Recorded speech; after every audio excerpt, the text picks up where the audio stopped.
एक नौजवान दूसरी शादी के चक्कर में था, उसकी बीवी को पता चल गया कि ये दूसरी शादी के चक्कर में है। बोला अच्छा बेटा तोर बिहार में करा दे। बीवी रात में खाना बनाई, नींद की गोली खाना में मिलाकर बना दी। ये नौजवान रात में खाना खाया, जुमेरात का दिन था, जुमेरात की रात में खाना खाया, बेहोश हो गया। जुमेरात की रात भर सोया, जुमा दिन भर सोया, शनिचर सोया, इतवार को नींद खुली। तो सोचा क्या जुमा है, वो उठा, बाथरूम गया, गुसल किया, वॉशरूम से निकला, कुर्ता पहनने लगा, बटन लगाने लगा। तो पिछुजमोगी कही कहाँ जे जा, बोले मैं जुमा पर जी।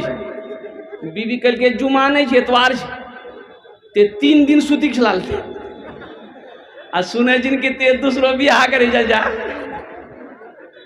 इरादा छोड़ी दो, अखनी 3 दिन सुतेलन सुतरा। इरादा नहीं छोड़ो, अग्नि इरंग को टेबलेट खिलेवन ते कयाम ते उठवा दे। बोले नहीं यार बियाह नहीं करबो।